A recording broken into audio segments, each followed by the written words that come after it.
ہوتے. میں نے دیکھا کہ بڑے بڑے پاپی رمضان میں بڑے بڑے پاپی بھی اللہ کی راہ میں خیرات کر رہے ہوتے ہیں. یہ رمضان کی برکت ہے, سمجھ رہے ہیں نا. ابھی دیکھیں, آپ دیکھیں گے یہ معائنہ ہم ہر سال کرتے ہیں کہ وہ لوگ جو پورا سال مسجد میں نہیں آتے, حتیٰ کہ جمعہ بھی نہیں پڑھتے, وہ بھی رمضان کے اندر مسجد میں آ جاتے ہیں.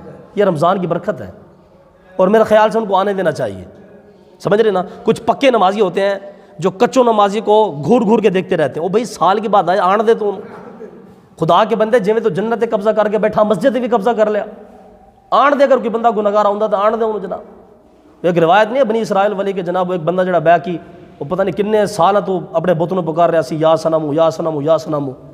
ان دی زبان تو نکل گیا یا صمد, اللہ کا نام نکل گیا, اللہ الصمد. اللہ پاک فرمایا جبرائیل جا میرے بندے کو جا, انہوں جا کے کہا کہ اللہ حاضر ہے, اللہ تیری گل سن رہا. جبریل امین عرض کی یا اللہ اس بندے پوری زندگی بتاں نوں پکاریا, ایک واری تیرا نام لیا, ایک واری اینوں تو جواب دے دیتا. اللہ پاک نے فرمایا جبرائیل یہی تا فرق ہے خدا وچ تے بتاں وچ کہ بت جواب نہیں دیندے لیکن خدا جواب عطا فرماتا. سمجھ حضرت صاحب اگر کچے نمازی آؤندے نے تو آن دے, کیڑا مسئلہ.